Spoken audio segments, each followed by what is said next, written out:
اعوذ باللہ من الشیطان الرجیم بسم اللہ الرحمن الرحیم۔ عزیزان من، آج اکتوبر 1977 کی 21 تاریخ ہے اور درس قرآن کریم کا آغاز سورہ النور کی آیت 3 سے ہو رہا ہے، 24/3۔ آپ کو یاد ہوگا کہ یہ سورہ النور کی پہلی آیات میں ہی جنسی تعلقات کے متعلق ہدایات دی گئی، اور جیسا کہ آپ کو یہ بھی یاد ہوگا کہ اس کی مبادیات کے متعلق میں نے 3 درس صرف کیے اس کی اہمیت بتانے کے لیے کہ یہ جنسی تعلقات کا مسئلہ 2 افراد کا ذاتی مسئلہ نہیں ہے۔ نظر بظاہر تو یہی نظر آتا ہے کہ ایک مرد اور ایک عورت کا یہ ایک ذاتی سا اختلاط کا مسئلہ ہے، لیکن آپ کو یاد ہوگا کہ میں نے مغربی محققین کی تحقیقات کے نتائج آپ کے سامنے پیش کیے تھے، جس میں انہوں نے کہا تھا کہ یہ انفرادی فعل نہیں اور اس کا تعلق وہ 2 ایک جوڑے تک محدود نہیں رہتا، اس کا تعلق تو پوری قوم کی تمدنی زندگی پر پڑتا ہے، پوری قوم کی قوتیں، پوری قوم کی ترقیاں، قوم کا آگے بڑھنا، قوم کا عروج، قوم کا زوال، اس کا بیشتر انحصار اس بات پہ ہے کہ اس قوم نے اپنے ہاں جنسی تعلقات کے لیے کس قسم کے ضوابط مقرر کر رکھے تھے۔ یہ وجہ ہے جو قرآن کریم اس خاص موضوع کو اتنی اہمیت دے رہا ہے۔ آپ دیکھیے کہ بعض بڑے بڑے اہم مسائل ایسے ہیں جن کے متعلق ایک آدھ مرتبہ قرآن ذکر کرتا ہے، تاکید کرتا ہے، اور پھر دوسرا موضوع شروع ہو جاتا ہے، لیکن یہ جنسی تعلقات کا موضوع ایسا ہے کہ اب ایک سورت کی ابتدا یہاں سے ہوئی ہے اور اسی میں بھی آپ دیکھیں گے مسلسل یہ چیزیں بیان کرے گا، اور اس کے علاوہ دیگر مقامات پر بھی بڑی تفصیل سے اس کا ذکر وہ کرتا ہے، اسی اہمیت کے پیش نظر کہ یہ محض انفرادی مسئلہ نہیں ہے، اس کا تعلق قوموں کے عروج و زوال سے ہے۔ پہلی 2 آیتوں کے اندر تو اس نے بتایا تھا کہ جرم زنا کی سزا کیا ہے۔ تیسری آیت میں اب جو ہمارے سامنے آئی ہے وہ یہ بتا رہا ہے کہ الزانی لا ينکح الا زانیۃ او مشرکۃ والزانیۃ لا ينکحها الا زان او مشرک وحرم ذلک علی المؤمنین۔ اس آیت کا غلط مفہوم یا غلط ترجمہ پیش کرنے سے بہت سی الجھنیں پیدا ہو جاتی ہیں۔ پہلے یہ الجھنیں پیدا کر لیتے ہیں، پھر ان کو اس طرح سے سلجھانے میں کوشش کرتے ہیں، وہ سلجھتی نہیں ہیں۔ عام طور پر ترجمہ کر دیا جاتا ہے کہ زانی تو صرف زانیہ کے ساتھ نکاح کر سکتا ہے یا کسی مشرکہ کے ساتھ، اسی طرح سے زانیہ عورت زانی کے ساتھ ہی نکاح کر سکتی ہے یا مشرک کے ساتھ۔ تو آپ سوچئے کہ اس سے کتنی الجھنیں پیدا ہوتی ہیں کہ جرم زنا کا ارتکاب کسی ایک دفعہ ہو گیا تو اب اس کے بعد اس کو اب نکاح کے لیے کسی زانی عورت یا زانی مرد کو تلاش کرتے پھرے، اس کے علاوہ کسی دوسرے کے ساتھ نکاح نہیں ہو سکتا، یا مشرک کے ساتھ، تو مشرک کے ساتھ تو مسلمان کا نکاح ہی حرام ہے۔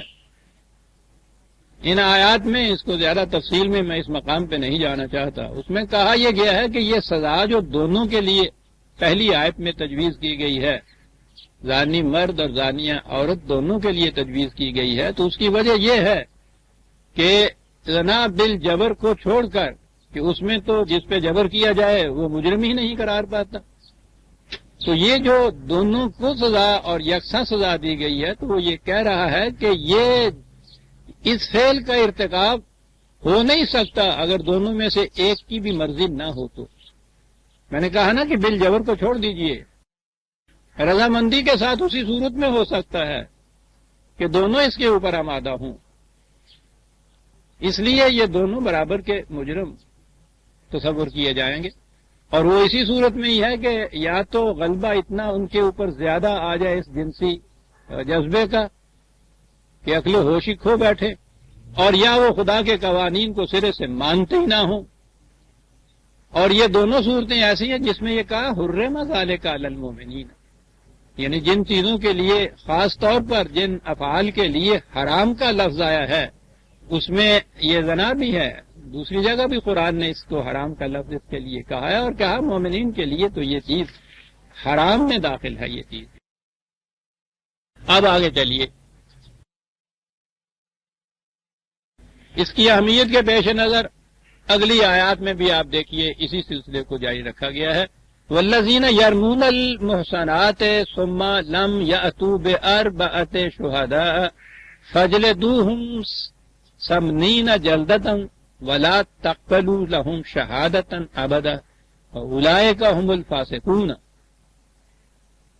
کہا کہ یہ جو لوگ شریف عورتوں پر اتہام سازی کریں، ان کے خلاف اتہام لگائیں، تہمت لگائیں، بہت بڑا جرم ہے. حقیقت یہ ہے کہ معاشرے میں عورت کی قیمت ہی کچھ نہیں رہتی اگر اس قسم کی اتہام سازی اس کے خلاف ہو جائے تو. اس بیچاری کے لیے بڑا مشکل ہوتا ہے کہ اپنی پاک دامنی کی شہادتیں بہم پہنچاتی پھرے. وہ تو بات نہیں کر سکتی، اندر ہی اندر مر جاتی ہے. بڑا سنگین جرم ہے یہ. جرم زنا کی سزا تو قرآن نے 100 کوڑے بتائی تھی. یہ جرم جو ہے اس کے لیے 80 کوڑے اس کی بھی سزا. اتہام لگائے، واقعہ اگر ہے تو انہوں نے کہا کہ کم از کم 4 گواہ اس کے لیے پیش کرنے ہوں گے. اگر ایسی صورت نہ ہو تو پھر یہ سمجھا جائے گا کہ وہ اتہام غلط لگا ہے. تو عورتوں کی قسمت کی حفاظت کے لیے، ان کے مستقبل کی حفاظت کے لیے نہایت ضروری تھا کہ اس قسم کے قوانین دیے جاتے. ورنہ یہ بات جو یوں ہی اس طرح سے چل نکلے معاشرے کے اندر، اس سے بڑی خرابیاں پیدا ہوتی ہیں. یہاں تو قرآن کریم نے یہی بات کہی ہے کہ یہ مجرم اس قسم کے جرم کا جو ارتکاب کرے، یعنی تہمت سازی کرے، بہتان ترازی کرے شریف زادیوں کے خلاف، تو اسے یہ سزا دی جائے. پہلی سزا تو یہ ہے کہ یہ 80 درے کی سزا ہے، اور دوسری یہ ہے کہ ساقط الاعتبار اس کو قرار دیا جائے، اس کی کبھی شہادت قبول نہ کی جائے. نظر آتا ہے کہ وہاں ایام جاہلیہ میں جیسا کہ غلط معاشروں کے اندر عام طور پہ ہوتا ہے، اسے کوئی زیادہ اہمیت نہیں دی جاتی تھی، اور عام طور پہ لوگ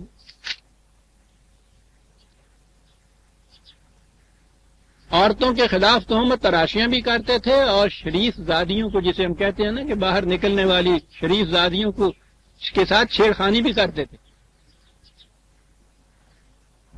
سورہ احزاب میں اس کے متعلق کہا گیا. اور آپ دیکھیے کہ یہ جو ہے شریف زادیوں کے خلاف چھیڑخانی کرنا، اس کو کتنا سنگین جرم قرآن نے قرار دیا ہے. تہمت تراشی کو یہاں جرم قرار دیا ہے، اس کی یہ سنگین سزا ہے. یہاں شریف زادیوں کے خلاف کچھ کسی قسم کی چھیڑخانیاں جسے ہم کہتے ہیں، اس زمانے کی زندگی ابھی ایسی تھی کہ عورتوں کو باہر نکلنا ہوتا تھا. یہ سورہ احزاب میں جو پہلی آیت ہے نا، وہاں سے یہ پتہ چلتا ہے، جسے ہم کہتے ہیں یہ پردے کی آیت جو ہے، اس کا مقصد کیا تھا قرآن نے خود بتایا ہے. 33/59 33/59 یا ایھا النبی قل لازواجک و بناتک و نساء المؤمنین یدنین علیہن من جلابیبہن ذالک ادنی ان یعرفن فلا یؤذین وکان اللہ غفور الرحیم. یہ مستورات عورتیں باہر نکلتی تھیں، باہر جاتی تھیں. کم و بیش دیہاتی زندگی سمجھ لیجئے. ہمارے ہاں دیہات میں بھی عورتوں کو باہر جانا ہوتا ہے. تو ہرچند یہ مدینے کی زندگی ہے، اور ایک مملکت بھی قائم ہو چکی ہوئی ہے، لیکن اس کے باوجود تمدنی زندگی ابھی ان کی ایسی ہی تھی جیسے دیہات کی زندگی ہوتی ہے. عورتیں باہر جاتی تھیں. یہ خبیث لوگ عورتوں کو چھیڑتے تھے. ان سے جب کہا جاتا تھا تو وہ یہ کہتے تھے، نظر آتا ہے کہ یام جاہلیہ کے اندر کچھ اس قسم کی فحاشیاں عام تھیں وہاں. تو اس کے جواب میں وہ کہتے تھے کہ صاحب ہم پہچان نہیں سکتے ہیں کہ یہ شریف زادیاں ہیں، یہ اس کے معاش کی عورتیں ہیں. تو انہیں کہا یہ گیا ہے، خود نبی اکرم صلی اللہ علیہ وسلم کو مخاطب کر کے کہا گیا ہے کہ اپنی ازواج کو، اپنی بیٹیوں کو، مومنین کی عورتوں کو یہ کہو کہ وہ جو کپڑے پہنتی ہیں اس کے اوپر ایک اوور آل سا پہن لیا کریں، تاکہ یہ شناخت ہو سکے اس بات کی کہ یہ شریف عورتیں ہیں. اور اس لیے یہ لوگ جن کے دلوں میں خباثت بھری ہوئی ہے وہ تنگ نہ کریں. تو گویا یہ جو حکم آیا ہے پہلا، یہ جلباب اس قسم کی چیز ہوتی ہے جیسے یہ اوور آل جسے کہتے ہیں نا، یہ ڈاکٹر پہنتے ہیں، نرسیں پہنتی ہیں، لباس کے اوپر ایک، وہ جس سے اندر کے کپڑے جو ہیں وہ چھپ جاتے ہیں. اور اگر وہ زینت کے والے کپڑے ہوں تو اوپر وہ جو جلباب ہوتا ہے وہ عام طور پہ سفید رنگ کا سادہ سا ہوتا ہے. تو یہ جلباب کی قسم کی ایک چیز تھی، اسے کہا گیا کہ باہر نکلیں تو یہ پہن لیا کریں تاکہ یہ لوگ یہ نہ کہہ سکے کہ ہم پہچان نہیں سکے کہ یہ شریف عورتیں ہیں یا اس کے معاش کی عورتیں ہیں. ان سے متمیز ہونے کے لیے یہ ایک نشانی کے طور پہ ایک چیز کہی گئی تھی کہ ان سے کہو کہ یہ پہن کے باہر نکلیں تاکہ وہ خبیث لوگ اس آڑ میں ان کو تنگ نہ کریں کہ ہم پہچان نہیں سکے کہ یہ شریف زادیاں ہیں. اور اگلی آیت میں یہ ہے کہ یہ کتنا بڑا جرم ہے. پہلے یہ دیکھیے کہ پہلی آیت کے اندر زنا کو جرم قرار دیا، دوسری آیت کے اندر تہمت تراشی کو جرم قرار دیا.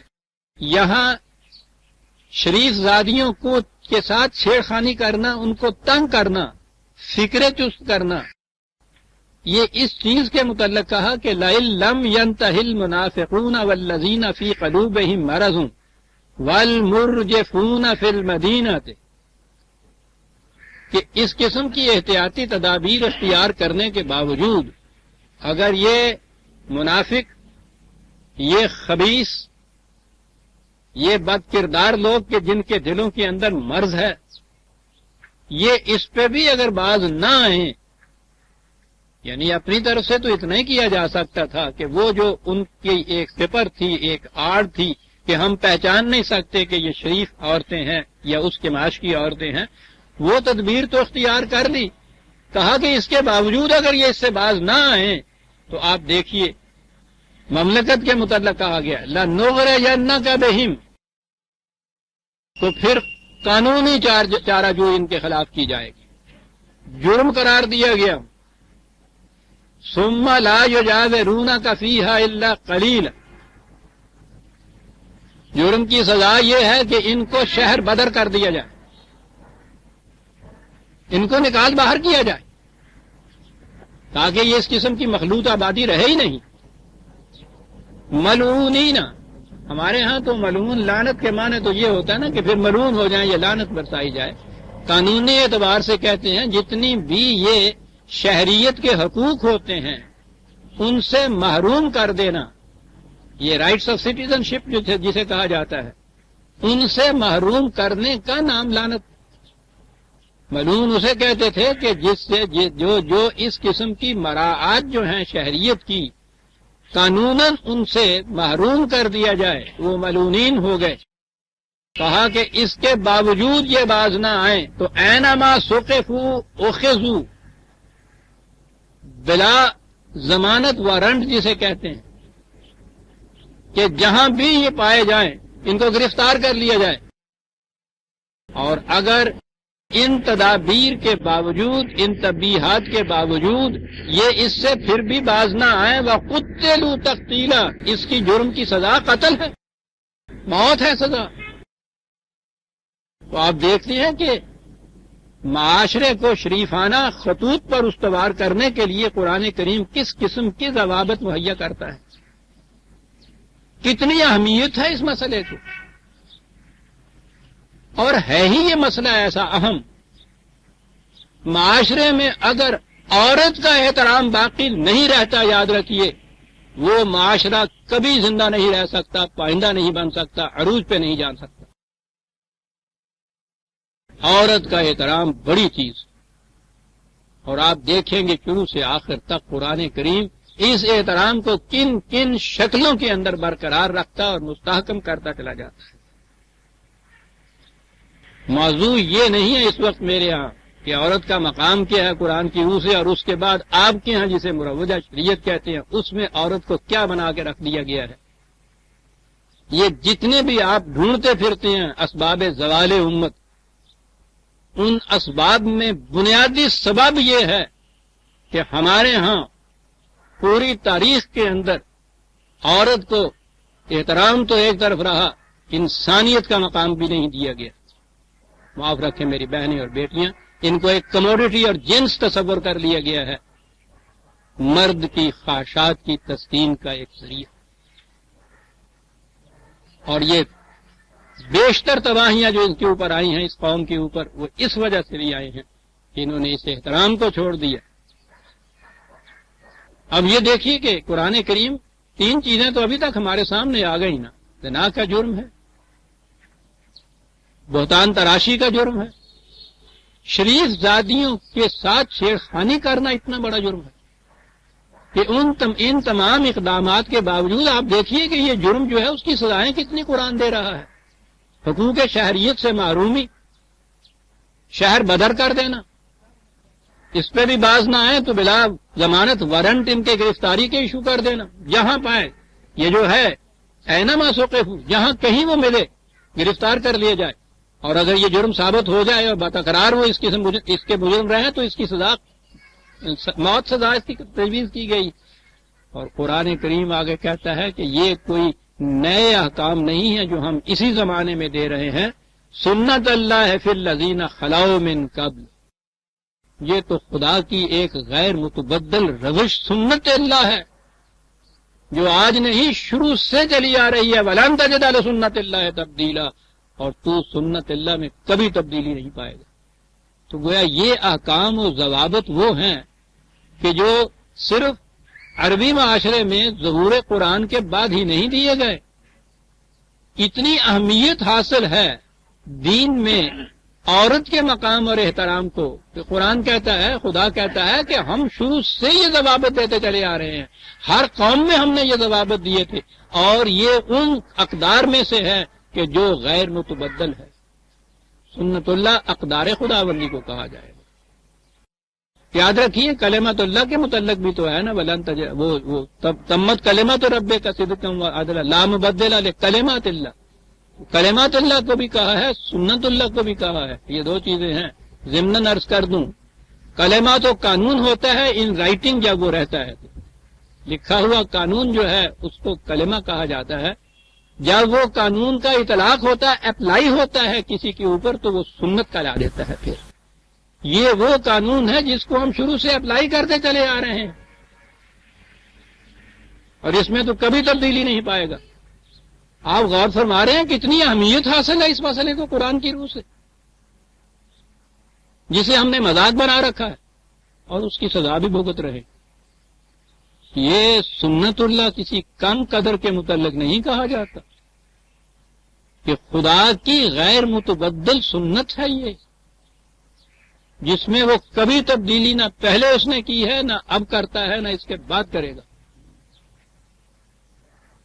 تو سوسائٹی میں یا معاشرے میں جو اس جرم کی سزا ہے وہ تو ایک طرف رہی. آگے چل کے وہ آتا ہے کہ یہ تو چونکہ اقدار خداوندی میں سے ایک چیز ہے، تو اس کی خلاف ورزی معاشرے کا بھی جرم ہے، سوسائٹی میں بھی اس کی سزا ملے گی. اور اس کے بعد انسانی ذات پر جو اس کا اثر ہوتا ہے اس کی سزا، جسے اخروی سزا میں نے کہا تھا جسے کہا جاتا ہے قرآن، وہ بھی ساتھ ہے اس کے. کتنی اہمیت حاصل ہے اس مسئلے کو.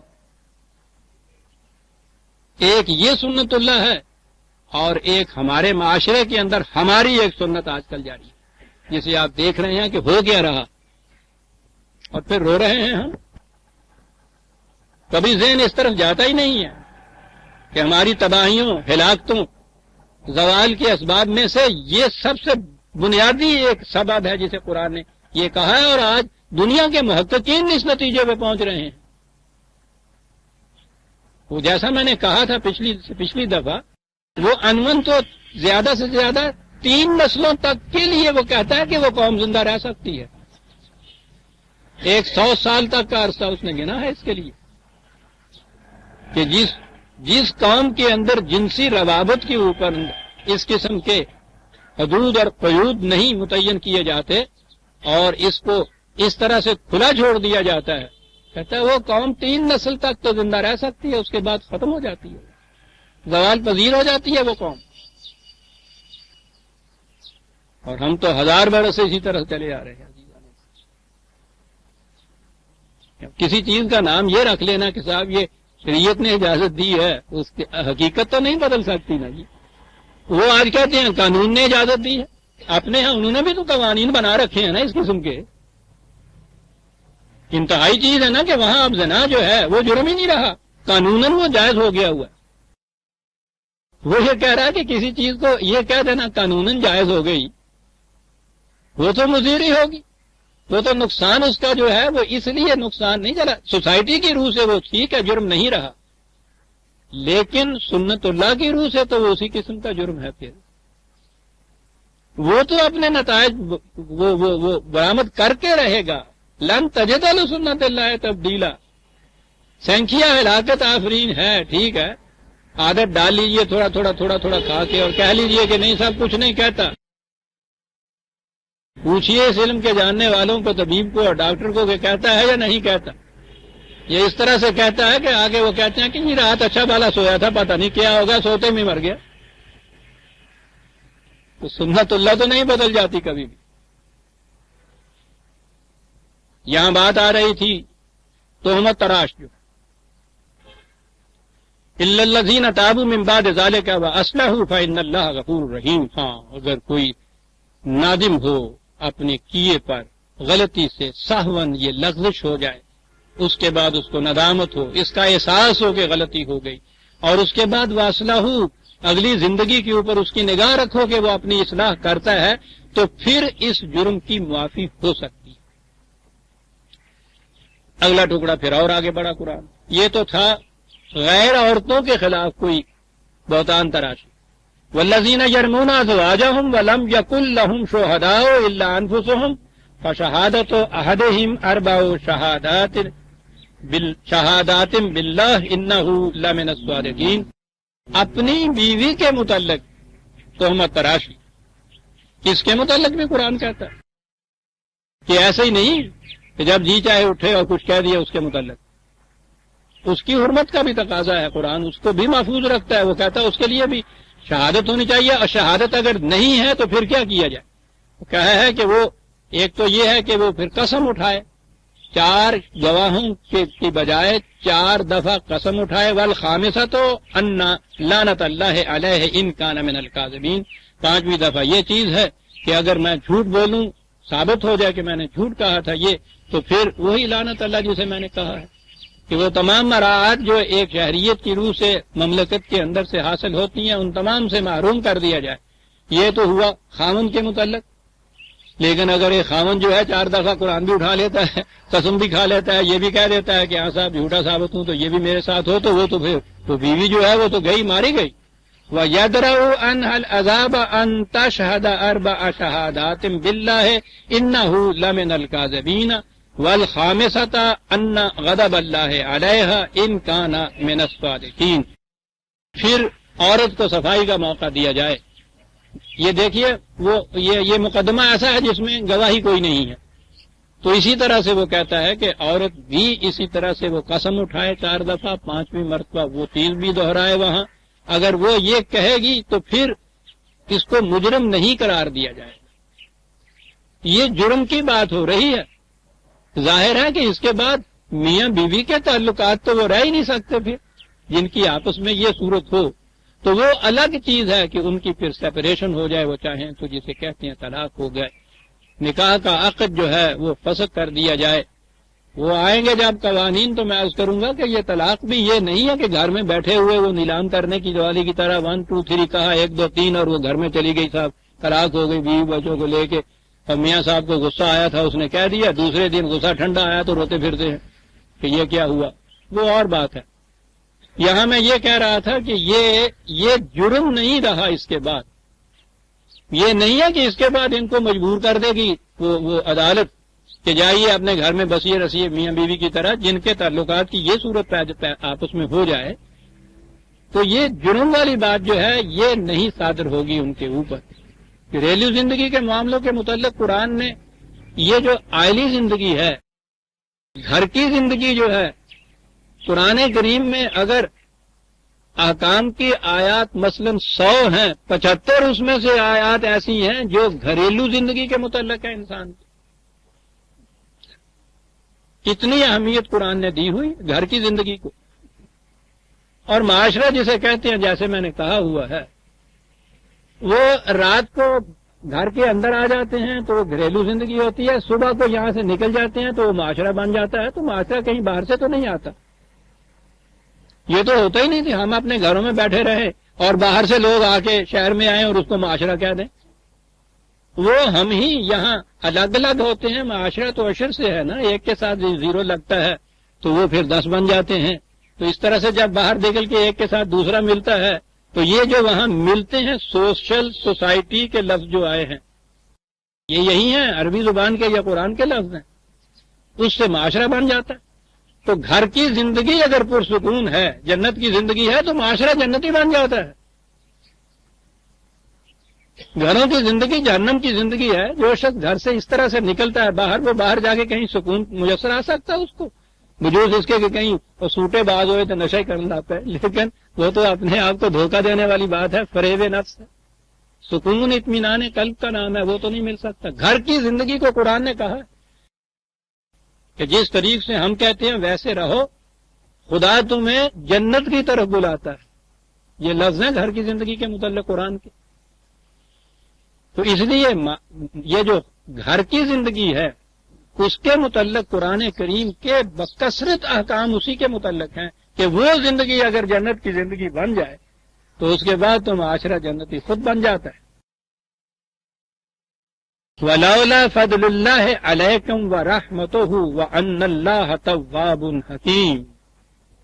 یہ جو اس قسم کے ہدایات دیں، ضوابط دیے، قوانین دیے، پھر اس میں یہ گنجائش رکھی کہ اگر ایسا امکان نہیں ہے کہ کوئی گواہ نہیں مل رہا، اس صورت میں کیا کیا جائے. گھر کی زندگی میاں بیوی کی اس قسم کی ہو چکی ہے کہ نباہ کی کوئی شکل نہیں ہے، تو اس میں سیپریشن علیحدگی کے لیے بھی احکام دیے گئے. کہا کہ یہ قانون کی زنجیریں اتنی سخت ہم نے نہیں بنائی کہ وہ جکڑ بندی ہو جائے اور تم نکل ہی نہ سکو آپس کی روابط میں سے. اس قسم کی چیزیں قرآن کریم نے رکھ دی ہیں. یہ اللہ کا خاص فضل ہے جو قانون میں یہ گنجائشیں رکھی گئی ہیں تمہارے لیے. یہ اس لیے ہے کہ تمہاری نشو و نما رکنے نہ پائے، ورنہ جکڑ بندی کے اندر تو نشو و نما رک جاتی.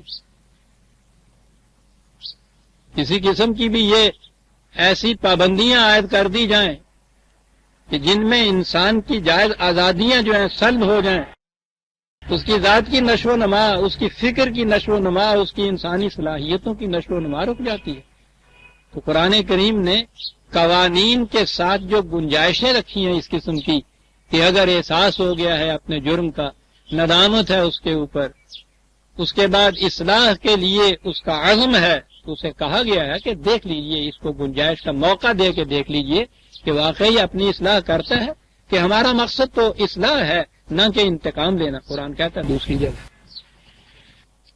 اب اس کے بعد عزیزان من چند آیتیں آتی ہیں. یوں آیتوں کو آپ پڑھ جائیے، میں آپ کے سامنے رکھوں گا، بڑی صاف سیدھی سی، اور جب میں ان کی وہ تشریح کروں گا کہ جو کتب احادیث کے اندر آئی ہیں تو جگر پھٹ جائے گا. اس کے بعد بعد قرآن نے اتنی سی کہی ہے، پہلے تو سیدھی سیدھی آیتیں سامنے لے آتے ہیں. ان الذین جاءوا بالافک عصبۃ منکم،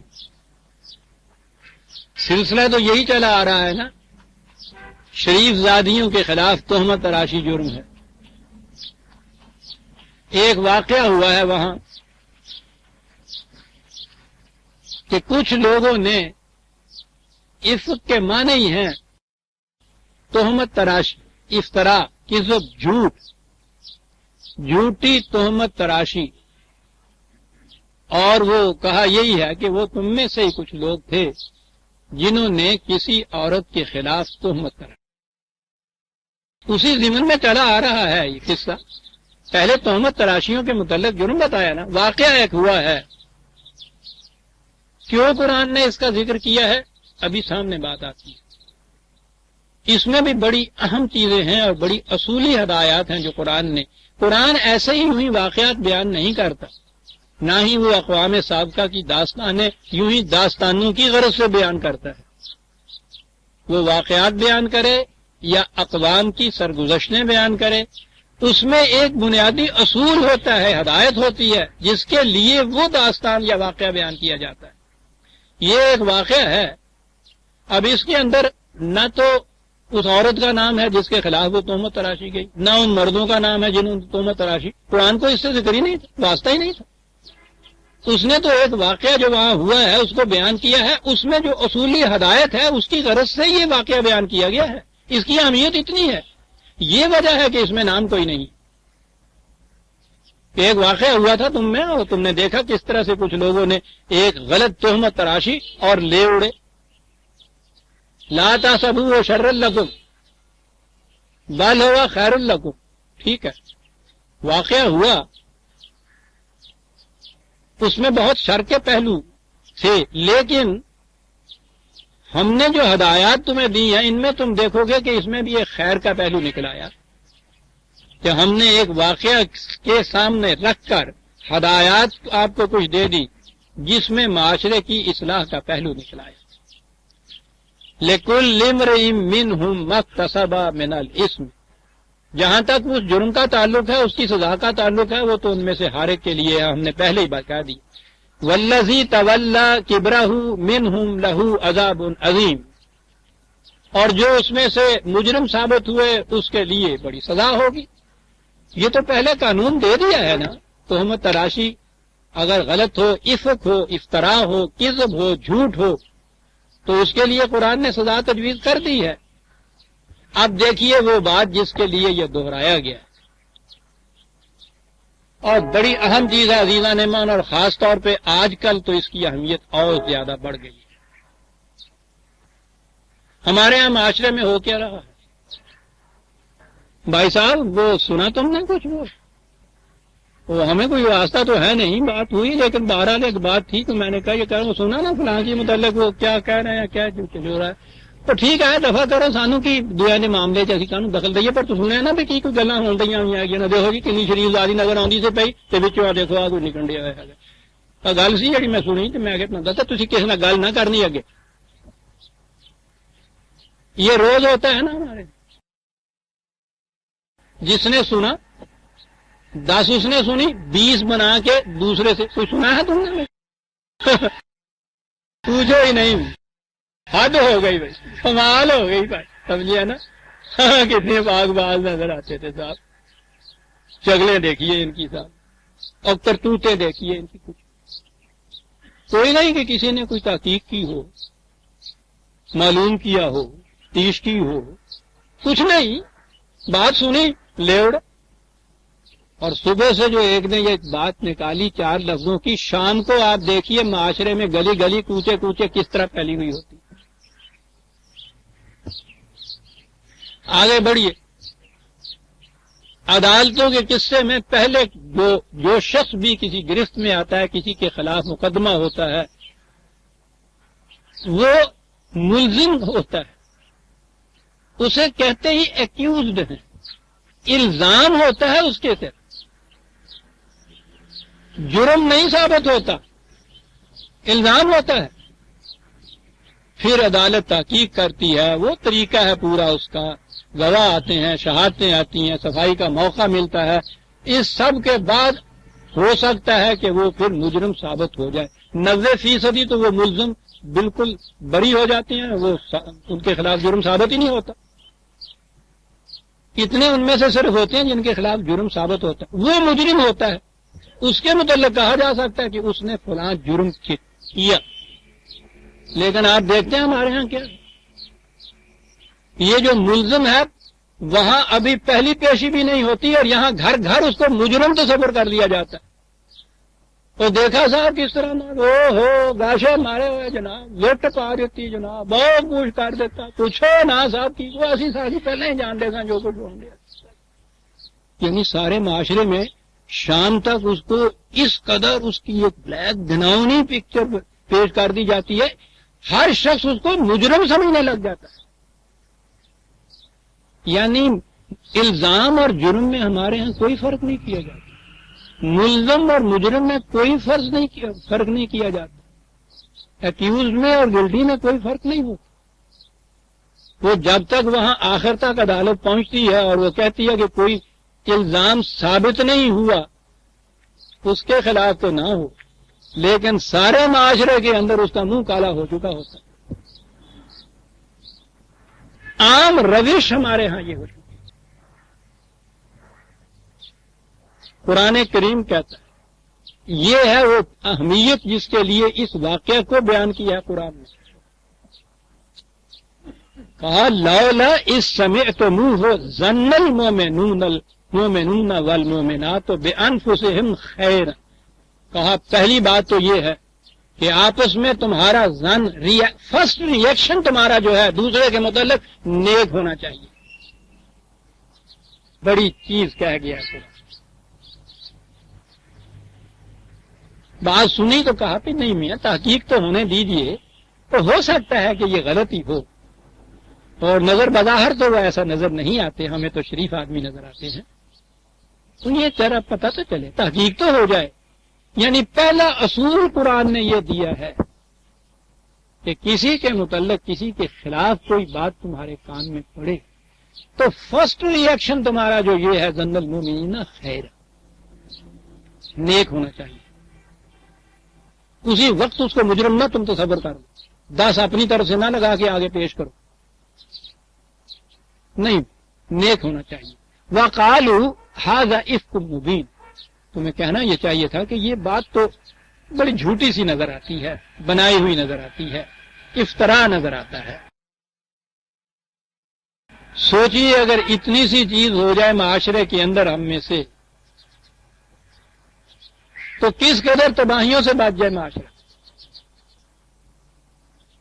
وہ ملزم جو آخر میں ملزم ہی ثابت ہوا، مجرم نہیں ثابت ہوا، اس کے بعد جب وہ پیچھے آئے گا تو جس نے اس کے خلاف یہ کچھ اڑائی ہوں گی اس قسم کی چیزیں، ان کے تعلقات آپ دیکھیے کیسے پھر آپس میں ہوں گے، ایک فرد کے نہیں پورے خاندانوں کے تعلقات، کس قدر کشیدگی پیدا ہوگی. علاوہ بری ایک بے گناہ ملزم کے متعلق اپنے دل میں ہی اس قسم کے خیالات انسان کی اپنی فطرت کو کس طرح مؤثر کر دیتا ہے. وہ چھوٹ کے بھی آ جائے وہاں سے تو چونکہ یہ بات انہوں نے اس طرح بڑھا کے کہی ہوئی تھی تو اس کے بعد یہ جی کیا پتہ ہے رشوتاں چل دیا نے، فرمائشاں چل دیا نے، خبرہ کی کچھ ہوا ہے. یعنی وہ عدالت تو اس کو پھر بھی مجرم نہیں قرار دیتی، یہ بدستور مجرم قرار دیے چلے جا رہے ہیں. معاشرے کے یہ افراد قرآن نے کہا تھا کہ مومن تو ایک دوسرے کے بھائی ہوتے ہیں، یہ افراد بھائی ہو سکتے ہیں ایک دوسرے کے، کبھی بھی خاندانوں تک دشمنی چلی جاتی ہے. یہ تو پہلی چیز تو قرآن نے یہ کہی کہ ایک واقعہ ہوا ہے تمہارے ہاں، وہ اتنی سی بات ہم اس لیے اسے بیان کرتے ہیں کہ ہم نے اس ضمن میں تمہیں کچھ اصول دینے ہیں. اور پہلا اصول یہ کہ جب بھی کسی کے متعلق کوئی بات آئے، فرسٹ ریئیکشن تمہارا جو ہے، یہ ظن جسے کہتے ہیں، یہ فرسٹ ریئیکشن ہوتا ہے. پہلا تاثر اس کے متعلق ہمیشہ نیک رکھو کہ نہیں بھئی ہمیں اس کے متعلق پتہ نہیں، تحقیق ہونے دیجئے، لیکن ہم تو سمجھتے ہیں شریف آدمی ہے، شاید غلطی ہو یہ جو کچھ وہ کہا گیا ہے. لولا جاءوا علیہ باربعۃ شہداء فاذ لم یاتوا بالشہداء فاولئک عند اللہ هم الکاذبون. کہنا یہ چاہیے کہ صاحب ہم تو ایسا سمجھتے ہیں لیکن معاملہ عدالت میں گیا ہے. یہ ایسا جو کہنے والا اس سے کہا جائے گا کہ جاؤ عدالت میں اور قانون کی روح سے 4 گواہ تمہیں لانے پڑیں گے، کیونکہ قانون میں تو یہ لکھا ہوا ہے کہ کسی کے خلاف تہمت تراشنے والے کے لیے ضروری ہے کہ 4 گواہ پیش کرے. تو اسے کہنا یہ چاہیے کہ بھائی مجھ سے جو تم بات کرتے ہو مجھ سے بات نہ کرو، عدالت میں جاؤ 4 گواہ لاؤ. لے آئے گا تو عدالت مجرم قرار دے دے گی اسے، نہ لے کے آئے گا تو عدالت اسے مجرم قرار دے دے گی اور اس کو سزا دے گی. کہا تمہارا ریئیکشن یہ ہونا چاہیے. وَلَا فَضْلُ اللَّهِ عَلَيْكُمْ وَرَحْمَتُهُ فِي الدُّنْيَا وَالْآخِرَةِ لَمَسَّكُمْ فِي مَا أَخَذْتُمْ فِيهِ عَذَابٌ عَظِيمٌ. کہا کہ اگر اس روک تھام کا انتظام ہم نہ کرتے اور معاشرے میں اس قسم کی چیزیں عام ہونے دیتے، افزتم ہے بہتی چلی جاتی سیلاب کی طرح یہ اس قسم کی چیزیں، تو تم تباہ ہو گئے ہوتے. معاشرہ تباہ ہو جاتا ہے اگر اس معاشرے میں افواہیں جو ہیں وہ جرائم کی پوزیشن اختیار کر لیں بلا کسی قسم کی تصدیق کے اور تصحیح کے. عزیزان ایمان، اپنے معاشرے کی گزشتہ 30 سال کی تاریخ پر غور کیجیے. یہ جسے وسپرنگ کمپین کہتے ہیں، ہمارے ہاں اس نے ایک مستقل ٹیکنیک اختیار کر رکھی ہے. کسی کو بلیک میل کرنا، کسی شخص کے خلاف کوئی چیز کرنی ہو ایسے کہ آپ گرفت میں بھی نہ آئیں. اخبار میں کچھ لکھ دیجئے تو وہ ازالہ حیثیت عرفی کا دعویٰ کر دیتا ہے، ثبوت ہوتا ہے نا، ضرورت ہی نہیں ہے. صبح اٹھے تو ٹیکنیک یہ ہے، کام ہی یہ ہے، نکل گئے 10 آدمی ادھر ایک ادھر ایک ادھر اور اس کے متعلق یہ بات کر دی. وہ دیکھا صاحب کتنا غبن نکلا وہاں اس کے خلاف، اور پھر ادھر چلے گئے. صاحب سنا آپ نے اس کے خلاف کتنا غبن نکلا؟ سننے والا کبھی نہیں کہتا کہ اس کا کوئی ثبوت بھی تمہارے پاس ہے نا، کچھ نہیں. وہ یہ کہہ کے چلا گیا اس نے 10 سے کہا آگے. شام تک اتنی تشہیر ہو گئی اس چیز کی کہ وہ منہ دکھانے کے قابل نہیں. یہ پروپیگنڈے کی ایک ٹیکنیک بڑی اہم ہو گئی ہے اس دور میں. وسپرنگ کمپین قرآن نے اس سے روکا کہ جب بھی کوئی شخص کسی کے خلاف کوئی بات تم سے آگے کہے، اس سے کہے کہ بھائی میں تو جب تک جرم ثابت نہ ہو ماننے کو تیار نہیں، میں تو اس کو شریف آدمی سمجھوں گا. تم یہ کہتے ہو تو عدالت کھلی ہوئی ہے، وہاں جاؤ، قاعدے کے مطابق وہاں پروسیڈ کرو، وہاں گواہ پیش کرو، وہاں سے بات ثابت ہو جائے گی تو مجرم ثابت ہو جائے. مجھے کیا ضرورت ہے خامخواہ کے لیے اس کی تشہیر کرتا پھر. یہ ہے وہ چیز جس کے لیے قرآن نے یہ اس واقعہ کا بیان کرنا ضروری سمجھا. اِذْ بِأَلْسِنَتِكُمْ وَتَقُولُونَ بِأَفْوَاهِكُمْ مَا لَيْسَ لَكُمْ بِهِ عِلْمٌ وَتَحْسَبُونَهُ هَيِّنًا. کہا بات آئی تمہارے تک، کوئی علم نہیں تمہیں، کوئی تحقیق نہیں، کوئی تفتیش، اور تم لے اڑے. اور بڑی چیز ہے، کہا تم نے یہ بالکل معمولی بات سمجھی. وَهُوَ عِندَ اللَّهِ عَظِيمٌ. قانون خداوندی کی روح سے تو یہ بہت بڑا جرم ہے، تم جسے معمولی بات سمجھ رہے ہو. آپ غور فرماتے جا رہے ہیں عزیزان من کہ یہ واقعہ کیوں بیان کیا ہے قرآن نے بغیر نام لیے ہوئے کسی کا. سوال ہی نہیں تھا نام لینے. وَلَوْلَا إِذْ سَمِعْتُمُوهُ قُلْتُمْ مَا يَكُونُ لَنَا أَن نَّتَكَلَّمَ بِهَٰذَا. تم نے یہ کیوں نہ کیا کہ جب پہلی دفعہ تمہارے پاس یہ اس بات کو لے کے آیا تمہارے کان میں یہ آواز پڑی تو تم نے کیوں نہ اس سے یہ کہہ دیا کہ نہیں صاحب ہم تو کسی سے اس کا ذکر نہیں کریں گے، اس لیے کہ ہم نے تحقیق نہیں کی، ہمیں اس کا کوئی علم نہیں ہے، اور جب تک تحقیق کے بعد یہ ثابت نہ ہو جائے ہم اس چیز کو پھیلانے کے لیے تیار نہیں ہیں.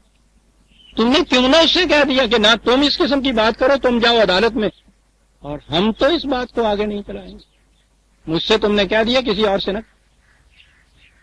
کہا یہ ہونا چاہیے تھا تمہارا رد عمل اس کے لیے. دیکھ رہے ہیں عزیزان من کہ کس قسم کی ہدایات قرآن دیتا چلا جا رہا ہے. ایک واقعہ ہوا ہے کہیں معمولی سا اس دور میں، اس کا ذکر کر کے یہ مستقل ہدایات دیتا چلا جا رہا ہے. کہا تمہیں کہنا چاہیے تھا کہ سبحانہ کا ھذا بہتان عظیم. نہیں، یہ تو بہت بہتان نظر آتا ہے. یعظکم اللہ ان تعودوا لمثلہ ابدا ان کنتم مؤمنین. یہ اس لیے خدا تمہیں نصیحتیں اور ہدایتیں دیتا ہے کہ دوبارہ کبھی ایسا نہ کرنا. اب یہ بھی بات سمجھ میں آ گئی. لمثلہ ابدا ان کنتم مؤمنین. یہ اس لیے خدا تمہیں نصیحتیں اور ہدایتیں دیتا ہے کہ دوبارہ کبھی ایسا نہ کرنا. اب یہ بھی بات سمجھ میں آ گئی کہ کیوں بیان کیا ہے. ہدایات دی ہیں اور اس لیے دی ہیں کہ دوبارہ ایسا نہ کرنا. پہلے تم کہہ سکتے تھے کہ خدا کی طرف سے ہمیں اس قسم کی ہدایات نہیں ملی تھی، یہ ہدایات اب مل گئی، اس کے بعد پھر کبھی نہ ایسا کہنا. وَيُبَيِّنُ اللَّهُ لَكُمُ الْآيَاتِ وَاللَّهُ عَلِيمٌ حَكِيمٌ. بات ہم نے بالکل واضح طور پہ کہہ دی، بتا دی ہے. یہ نہ ہو کہ کہو کہ صاحب وضاحت نہیں کی گئی، سمجھ میں بات نہیں آئی. ہم نے بار بار اسی لیے یہ سب کچھ کہہ دیا ہے کہ اتنی گنجائش نہ رہے تمہارے پاس کہنے کی کہ قانون واضح نہیں ہوا تھا. ہم پہ قانون ہے اور واضح ہو چکا ہے، یہ ہونا چاہیے. ان الذین یحبون ان تشیع الفاحشۃ فی الذین آمنوا لہم عذاب علیم فی الدنیا والآخرہ. اس قسم کی تہمتیں، اس قسم کی بے حیائی کی باتیں معاشرے میں یہ پھیلاتے چلے جانا، اسے معمولی بات سمجھنا، یہ معمولی بات نہیں ہے. اس دنیا کے اندر بھی سوسائٹی کے، معاشرے کے قانون کی روح سے سزا ملے گی، خدا کے ہاں سے بھی اس کی سزا ملے گی. تم واللہ یعلم وانتم لا تعلمون. تم تو اس کو بہت معمولی بات سمجھتے ہو، تمہیں پتہ نہیں کہ اس کے انجام، اس کے عواقب، اس کے نتائج کیا ہوتے ہیں معاشرے میں. ہم جانتے ہیں، اس لیے ہم یہ ساری تعلیم اور سارے ضوابط تمہیں دے رہے ہیں.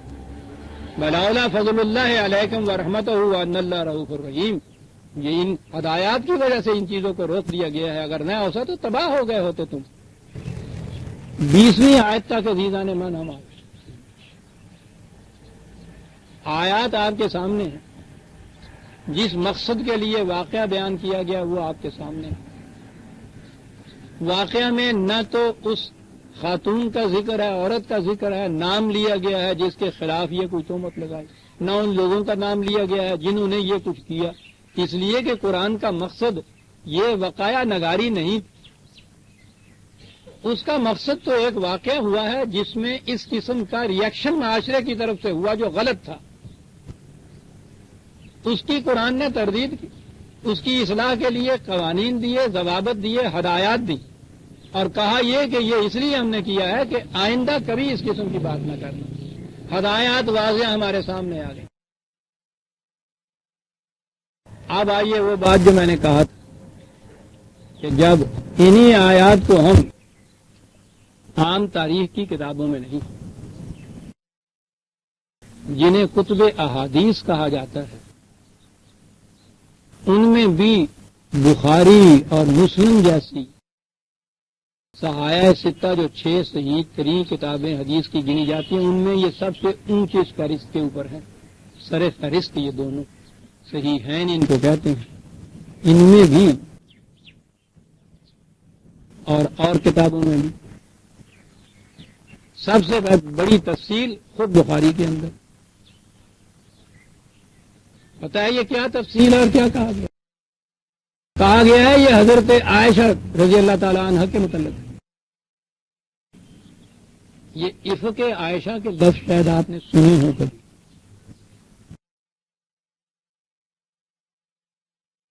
قرآن نے کہیں یہ نہیں کہا. 200-250 سال کے بعد جا کے یہ روایتیں جمع ہوتی.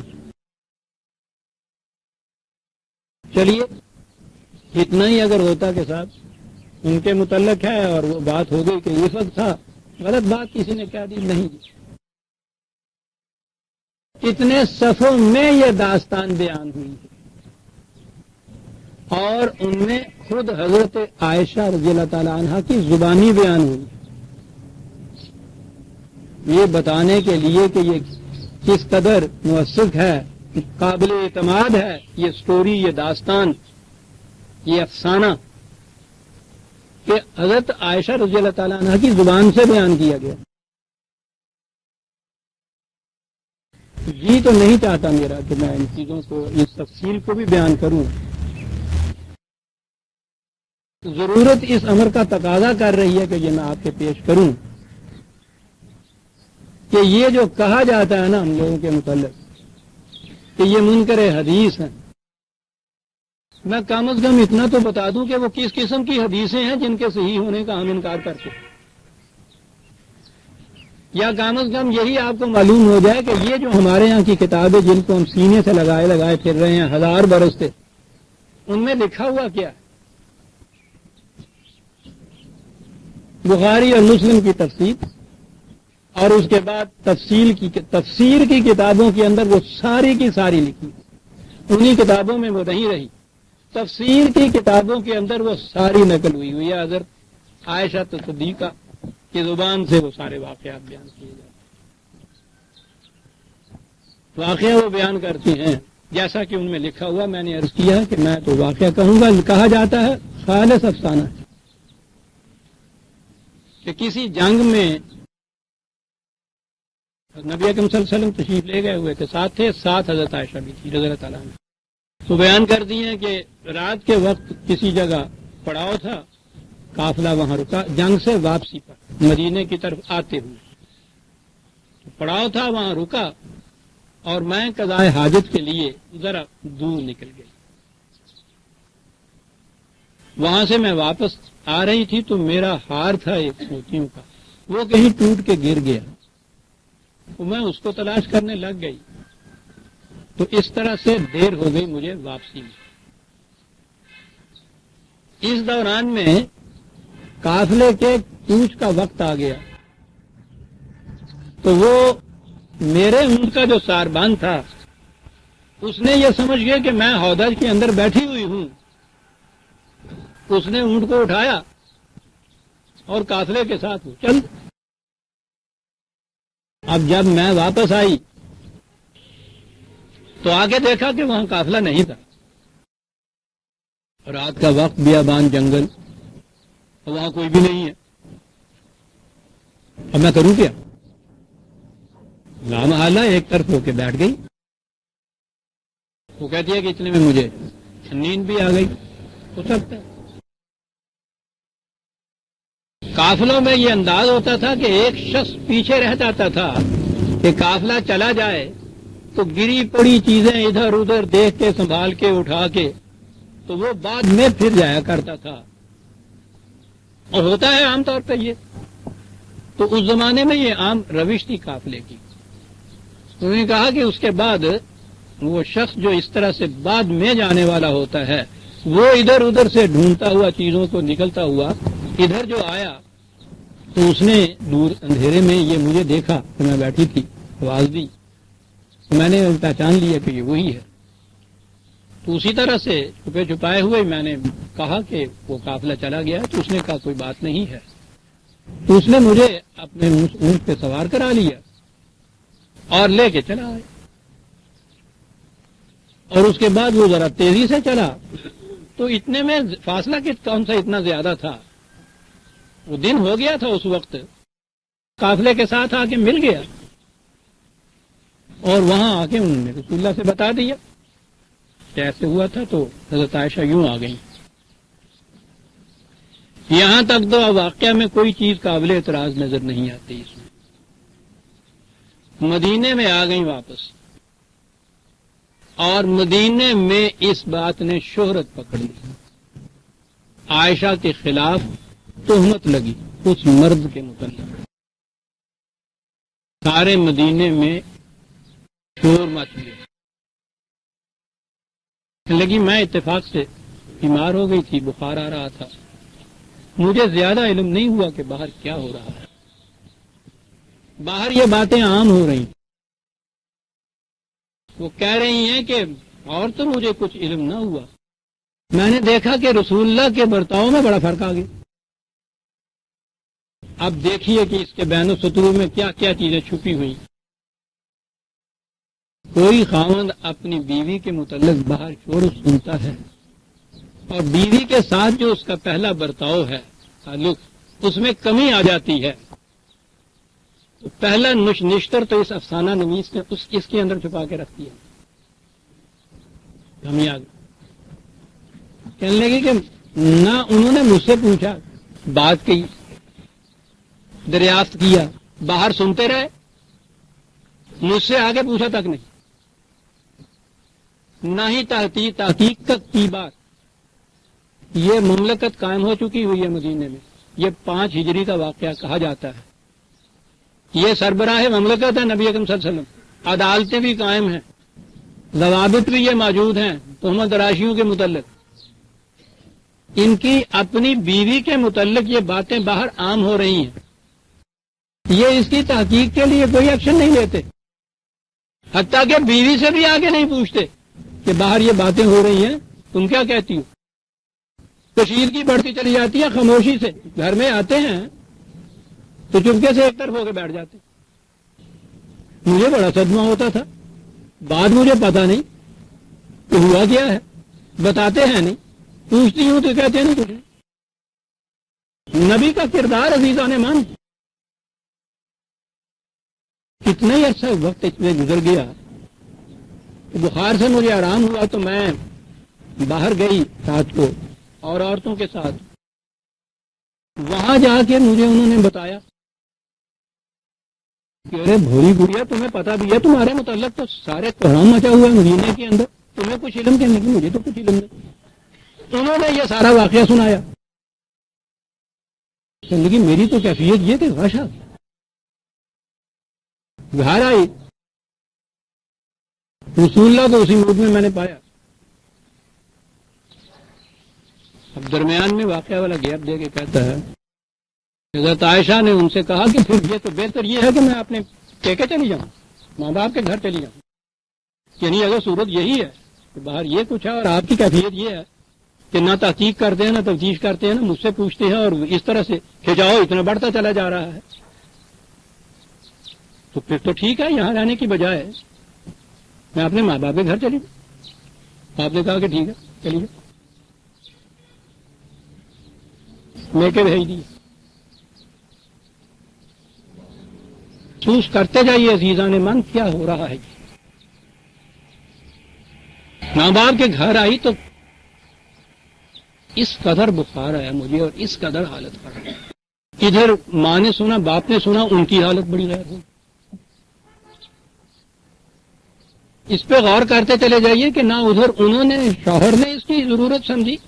ادھر آ رہی ہیں تو باپ حضرت ابو بکر صدیق جیسے انہوں نے بھی یہ کچھ نہیں کی کہ بیٹی کے خلاف یہ کچھ یہ ہو رہا ہے. وہ عدالتیں موجود ہیں، طریقے موجود ہیں، یہ ساری چیزیں ضوابط موجود ہیں. کچھ بھی ان میں سے نہ ہو، بہرحال پرانے زمانے کی پنچایتیں ہی ہوتی تھیں.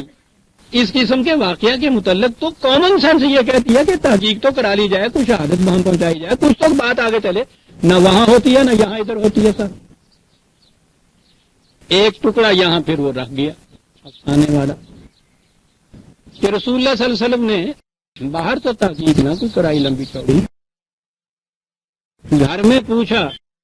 ایک تو آپ کے وہ متنبی متبنہ بنایا ہوا تھا نا حضرت زید کو، جو قرآن نے کہا تھا کہ متبنہ، تو وہ ان کا ایک بیٹا اسامہ رضی اللہ تعالیٰ عنہ تھے. تو وہ گھر کے خادم کی طرح یا بیٹوں کی طرح رہتے تھے. اس میں یہ ہے، یہ بخاری کے اندر کہ آپ نے حضرت اسامہ سے اور حضرت علی سے پوچھا رضی اللہ کہ آپ کا کیا خیال ہے عائشہ کے متعلق. خاوند کو یقین نہیں ہے اپنی بیوی کے متعلق، نہ وہ تحقیق کا جو طریقہ عدالت کا وہ اختیار کیا جاتا ہے. وہ پوچھتے ہیں ان سے گھر کے افراد کہ عائشہ کے متعلق تمہارا کیا خیال ہے. لکھا ہے کہ حضرت اسامہ نے تو صاف کہا کہ یا رسول اللہ، ہم آپ کی اہل پر میں کوئی برائی نہیں جانتے، ہمارے دل ان کی محبت، عزت اور شرافت کی گواہی دینے کے لیے حاضر ہیں. یہ سنیے بخاری کے الفاظ. ہاں حضرت علی نے جواب دیا کہ یا رسول اللہ خدا کی طرف سے آپ پر کوئی تنگی نہیں، عورتیں ان کے سوا اور بھی بہت ہیں۔ مہینہ دن گزر گیا اس کے میکے میں بیٹھی ہوئی، کوئی تحقیق نہیں ہو رہا، کوئی تفتیش نہیں ہو رہی، پاؤں دور بیٹھے یہ ادھر بیٹھے رو رہی ہیں، مرنے کے قریب ہو گئی۔ نہ باپ کچھ کرتا ہے نہ قانون کچھ آگے بات کرتا ہے کہ تحقیق تو کی جائے کہ یہ ہوا کیا۔ مہینے بھر کے بعد رسول اللہ تشریف لائے ایک دن، اور اس وقت آ کے مجھ سے پوچھا، اور حضرت عائشہ کہتی ہیں کہ وہ بھی ایک اور عورت بیٹھی ہوئی تھی انصار کی، اس کی موجودگی میں یہ بات پوچھی، اور وہ کہہ رہی ہیں کہ آپ کو اتنا بھی خیال نہ آیا کہ ایک اور عورت کی موجودگی میں مجھ سے ایک ایسے نازک مسئلے پہ بات کر رہے ہیں۔ پوچھا انہوں نے تو میرے سمجھ میں بات نہ آئے کہ میں جواب کیا دوں اس کا، واقعی بات ایسی تھی، کیا جواب دوں؟ خاموش رسول اللہ جیسا خاموش ہوا اپنے متعلق، کیا جواب دوں؟ میں مرتے بھرتے اتنا ہی کہہ سکی کہ میں آپ کو کیا، اگر میں تنہا یہ کہتی رہوں کہ میں بری جمعہ ہوں، میں پاک دامن ہوں، تو آپ نے تو پہلے ہی کچھ خیال اپنے دل میں کر رکھا ہوا ہے، آپ کیا مانیں گے؟ اور اگر غلط بیانی سے میں یہ کہہ دوں کہ ہاں صاحب وہ تو میں ٹھیک ہے، تو اپنے متعلق میں کیا بات کروں؟ پھر آپ کے گھر جانے کے کاغذ رہتے ہیں، تو آپ مجھ سے پوچھ رہے ہیں میں کیا جواب بات کروں؟ آپ کو پتہ نہیں ہے میرے متعلق۔ اب جناب آ گئے یہ سنی، اور یہ ہے جس کے لیے یہ فخر سے بیان کرتے ہیں سارا کہ رسول اللہ نے یہ فرمایا کہ ایسی بات ہے تو پھر میں تو کچھ نہیں کہہ سکتا، اس سے بہت بڑا ایک گواہ اور ہے، اللہ تعالیٰ تمہاری اس صداقت کی گواہی دے۔ میری سمجھ میں بات نہ آئی کہ میرے لیے اللہ تعالیٰ کیا صداقت کی گواہی دے گا، کہ رسول اللہ صلی اللہ علیہ وسلم پر پھر وحی نازل ہونی شروع ہوئی، اور خدا نے یہ بات بتائی کہ نہیں یہ تو بڑی پاک دامن ہے۔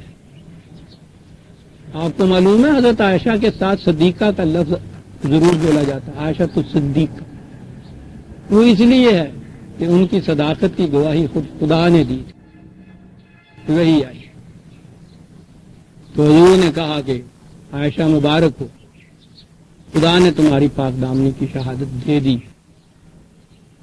میری ماں نے یہ کہا کہ تم اٹھو رسول اللہ کا شکریہ ادا کرو، انہوں نے کہا کہ ان کا شکریہ ادا کروں، انہوں نے تو انتہا کر دی، میں نہ ان کا شکریہ ادا کروں گی، ماں باپ سے کہا نہ تمہارا شکریہ ادا کروں گی، تم نے کیا کیا تھا؟ تم نے بھی تو کوئی تحقیق کے لیے قدم نہیں اٹھایا تھا، میں تو اس سارے غم کو اکیلی ساری سہار رہی تھی۔ تو شکریہ اگر ہے تو خدا کا شکریہ ہے کہ جس نے میرے لیے یہ کر دیا۔ اور اس کے بعد پھر یہ بات ہوئی کہ صاحب ہاں حضرت عائشہ کی پاک دامنی کی شہادت خود خدا نے دے دی، صاحب مشہور ہو گئی یہ بات، بڑی فخر۔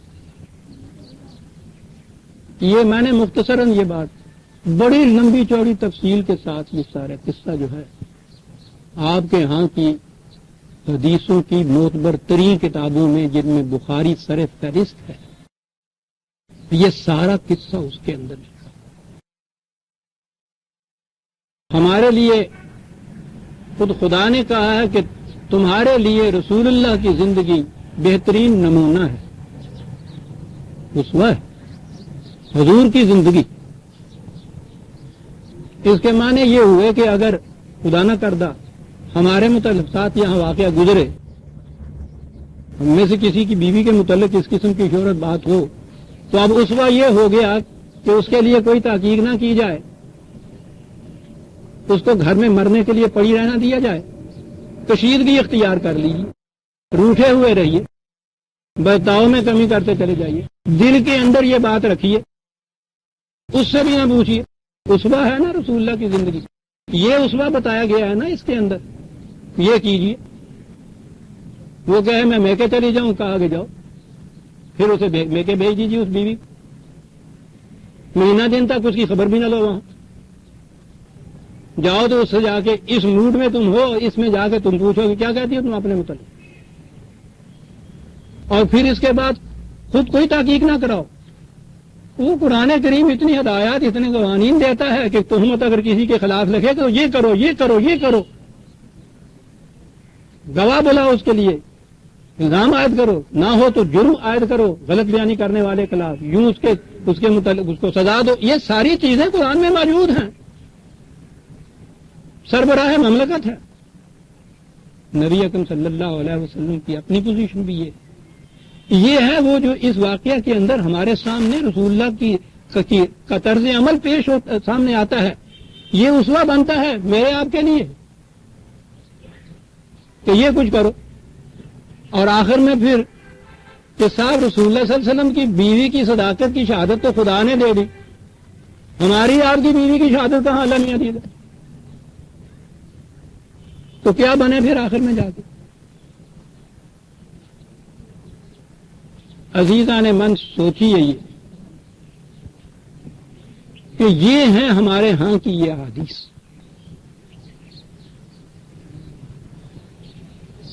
نبی اکرم صلی اللہ علیہ وسلم کی ازواج مطہرات ایمان کی روح سے ہماری آپ کی مائیں.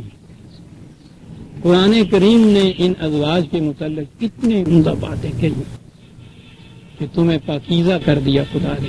اہل بیت نبوی کے متعلق حضور نے یہ کہا ہوا ہے کہ تمہارے طرز عمل باقی عورتوں کے لیے ایک نمونہ، ایک قندیل ہدایت بنے گی، ایک نمونہ بنے گی. اور رسول اللہ کا گھرانہ تو بننا ہی نمونہ چاہیے نا صاحب. اس گھرانے کے اندر یہ چیزیں جو ہیں، اور یہ آپ کے ہاں کی، معاف رکھیے مجھے تو فرقوں سے تو کوئی سوال ہی نہیں ہے. شیعہ حضرات کے ہاں عائشہ کے متعلق اچھے خیالات نہیں ہیں. ان کی کتابوں کے اندر یہ بات کہیں وہ ہوتی تو وہ کہہ دیا جا سکتا تھا کہ صاحب ان کو کیونکہ ان کے خلاف بول گیا، اس لیے اس قسم کی یہ باتیں اس میں. آپ کے ہاں سنیوں کی ہیں یہ تو صاحب، بخاری ہے، یہ مسلم ہے.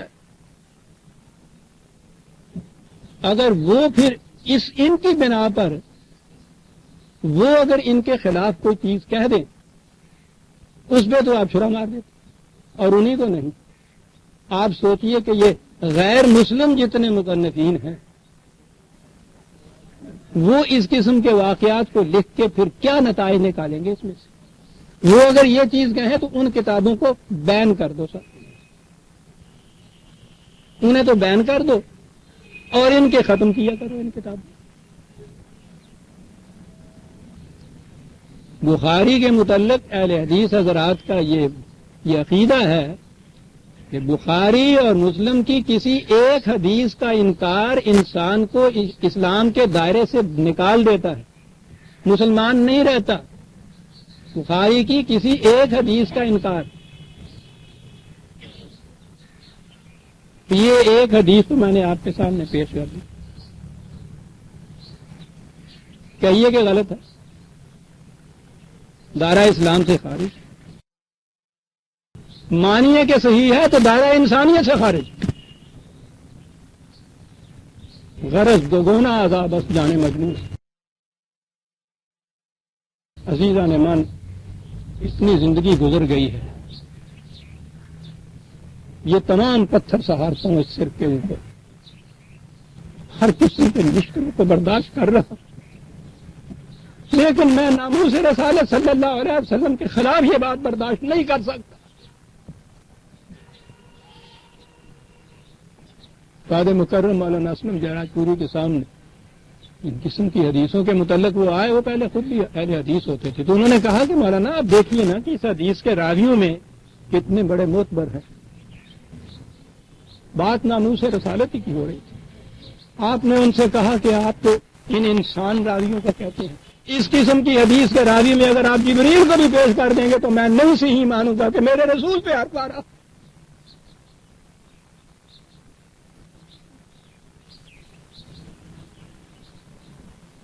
رسول کے گھرانے کو ایسا مانیے اور پھر عفت و عصمت و شرافت کو ڈھونڈیے دنیا میں جا کے کہیں اور.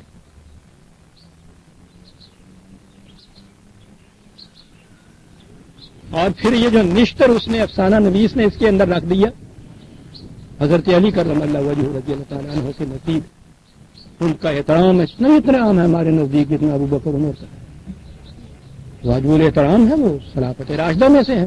ایک نشتر رکھ دیا کہ رسول اللہ نے ان سے پوچھا تو انہوں نے کہہ دیا کہ وہ آپ کے کی عورتوں کی کوئی تنگی پڑی ہوئی ہے، چل دیکھا کتنا نشتر رکھ دیا کہ کبھی بھی شیعہ اور سنی کے اندر دلی محبت پیدا ہی نہ ہو۔ اتنی سی چیز جو ہے نا، تو یہ کہا جاتا ہے نا کہ وہ شیعوں کے ہیں، اور شیعہ حضرات ان سے یہ کہیں کہ صاحب ہم تو کچھ نہیں کہہ رہے حضرت عائشہ کے متعلق، حضرت علی کو تو رضی اللہ تعالیٰ عنہ کو تو آپ خلفائے راشدین میں سے مان رہے ہیں نا، رسول اللہ کے گھر کے اندر کے آدمی ہیں نا، یہ ان کی شہادت بخاری میں یہ موجود ہے۔ حضرت علی جیسی معتبر ترین شہادت تو کوئی اور ہو نہیں سکتی نا اس واقعے کے اندر، گھر کے اندر کا جو واقعہ ہے سنیوں کی بخاری کے اندر یہ موجود ہے۔ تو وہ اگر ان سے یہ کہیں کہ صاحب ہم تو کچھ نہیں کہتے، آپ یہ فرمائیے حضرت علی رضی اللہ تعالیٰ عنہ کی شہادت کے متعلق آپ کا کیا خیال ہے؟ کیا کہیں گے؟ یہ کہا انہوں نے، یہ کہا تھا ان کے متعلق۔ یہ سب کچھ عزیزان من اپنے اپنے مقام پر، اور اگر کوئی میرے جیسا بک کہہ دے ناموس رسالت اس قسم کی گستاخی کی مجھے اجازت نہیں دیتا، یہ سب افسانہ ہے جو گھڑا گیا ہے 200 سال کے بعد، اور خاص مقصد تھا اس قسم کے افسانوں کا گھڑنا، اور اس کے بعد سازش کا کمال یہ ہے کہ یہ سنیوں کی معتبر ترین جو کتابیں ہیں ان کے اندر یہ داخل ہے۔ نہ تو اس افسانہ تراش کے متعلق میں کچھ کہنا چاہتا ہوں، نہ ان سازش کرنے والوں کے متعلق، ان کا امت ان کا خلق ٹھیک ہے، وہ چلے گئے، ان کا معاملہ خدا کے ساتھ ہے۔ میں تو آج یہ پوچھنا چاہتا ہوں کہ یہ سب کچھ جن کتابوں کے اندر ہے یہی نہیں ہے کہ ان کو سینے سے لگائے ہوئے، آپ کے تمام جتنے بھی دارالعلوم ہیں ان سب کے اندر، جس طرح سے ان دارالعلوموں میں آپ کو معلوم ہے کہ قرآن شریف صرف سورہ بقرہ تک کی ایک تفسیر پڑھائی جاتی ہے 7 سال کے کورس میں، صرف سورہ بقرہ کی، ختم بخاری شریف کے ہی ہوتے ہیں وہاں۔ اور ابھی میں نے عرض کیا ہے آپ کے ان کا عقیدہ، اس کی ایک حدیث کا انکار وہ کہتے ہیں کہ دائرہ اسلام سے خارج ہو جاتا ہے۔ یہ مقام دیا ہوا ہے ان کتابوں کو، اور یہ کچھ ہے ان کتابوں کے اندر، انہی پر مبنی آپ کی تمام تفاسیر ہیں۔ میں نے یہ پوری جو کہانی اس کے اندر پڑھی ہے آپ کے سامنے پیش کی ہے، یہ تفسیر ابن کثیر کی، لیکن بخاری میرے پاس موجود ہے، اس کے اندر یہ کچھ ہے۔ یہ میں نے اس لیے ساتھ رکھی تھی کہ یہ تفاسیر والے صرف ایک بخاری کی حدیث ہی نہیں دیتے، اور جو باقی کتب ہیں نا ان کے جو ٹکڑے ہیں وہ بھی ساتھ دے دیتے ہیں، اور زیادہ بڑھا دیتے ہیں زیب داستان کے لیے، ورنہ بخاری مسلم میرے اندر موجود ہے، ان میں یہ ساری حدیثیں موجود ہیں اس قسم۔ یہ ہے عزیزان من قرآن کریم کی آیات جو میں نے آپ کے سامنے تلاوت کی، کوئی نام نہیں، کسی کا کوئی ذکر نہیں، اشارتاً کنایتاً تک نہیں، رسول اللہ کا کوئی ذکر نہیں۔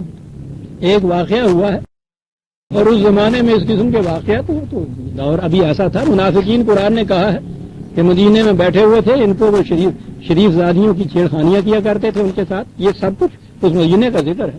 اس میں یہ ایک واقعہ ہوا ہے، بیان اس لیے کیا ہے قرآن نے کہ یعظکم اللہ ان تعودوا لمثلہ، کہ ہم اس لیے یہ سب کچھ بیان کرتے ہیں کہ اس قسم کی بات پھر دوبارہ نہ تمہارے ہاں ہو معاشرے میں، اس لیے وہ بیان کرتے ہیں۔ بات ٹھیک ہے، یہ بیان کیجئے، کہیے کہ ایک واقعہ ہوا تھا، قرآن نے اس کے لیے ہمیں ہدایات یہ دی ہیں، اتنا تعلق ہے ہمارا اس واقعہ سے کہ اس قسم کا واقعہ ہمارے ہاں نہ ہو تو ہم یہ کچھ نہ کریں، بات ختم ہو گئی۔ اب پوری تفصیل کے ساتھ ان کتابوں کے اندر یہ کچھ لکھا ہوا تھا۔ اب ادھر انہی سنیوں کے ہاں انہی کی کتابوں کے اندر حضرت عائشہ صدیقہ رضی اللہ عنہا کی ان کی عظمت دوسری طرف یہ بیان کرتے ہیں، گنتی کون ہے نا کہ یہ کچھ پہلے کر لیا کہ جی وہی نازل ہوا کرتی تھی یہاں حضرت عائشہ کے گھرانے میں، حضور نماز پڑھا کرتے تھے معاذ اللہ تو حضرت عائشہ سامنے دیکھتی رہتی تھی، اپنی طرف سے یہ ان کی عظمت بیان کرتے ہیں، یہ سارا کچھ گلٹی کانشنس۔ اور اس کے ساتھ ان کے متعلق یہ کچھ اپنی کتابوں کے اندر لکھا ہے۔ عزیزان من، یہ ہیں وہ چیزیں جن کے متعلق میں کہتا ہوں کہ ہمارے پاس تو کوئی ایسا ذریعہ نہیں آج ویریفائی کرنے۔ یہ 250 سال کے بعد امام بخاری نے جو اپنے ہاں اس کو لکھ دیا، کیا ذریعہ تھا؟ قرآن تو یہ آج بھی ہمیں کہتا ہے کہ لا تقف ما لیس لک بہ علم ان السمع والبصر والفؤاد کل اولئک کان عنہ مسئولا۔ جس بات کا تمہیں ذاتی علم نہ ہو اس کے پیچھے نہ لگے۔ پوچھا جائے گا کہ تم نے اپنے کانوں سے سنا، اپنی آنکھوں سے دیکھا، پھر اس کے بعد تمہارے دل نے اس کو پرکھ کے دیکھ کے ٹھوک بجا کے یہ شہادت دی کہ یہ ہو سکتا ہے صحیح، پھر ایک بات کو مانو۔ یہاں 250 سال کے بعد بیٹھ کے ایک شخص کو لکھتا ہے اور وہ واقعہ کی تفاصیل یوں لکھی ہوئی ملتی ہیں صاحب جیسے پاس بیٹھا ہوا لکھ رہا ہو حضرت عائشہ۔ اور یہ ہے آپ کے یہاں کی صحابہ، یہ ہے آپ کے یہاں کی کتب احادیث۔ یہ عزیزان من، ہم سورہ النور کی آیت 20 تک آج آ گئے اور اس میں یہ تھی وہ اہم چیز جو میں نے کہا تھا۔ میں نے کتنی مرتبہ سوچا کہ اس واقعہ کو بیان کروں یا نہ، جی نہیں چاہتا، دل پہ پتھر رکھ کے بیان کرنا پڑا کہ 12 آپ احباب کو معلوم تو ہو جائے کہ ہے کیا ہماری ان کتابوں کے اندر۔ قرآن اس سے بری، رسول اللہ اس سے بری، ازواج مطہرات ہماری مائیں، ان کا کردار بہت اونچا ہے، وہ بہت بڑی۔ رسول اللہ کا یہ طرز عمل ہو نہیں سکتا جو اس کے اندر۔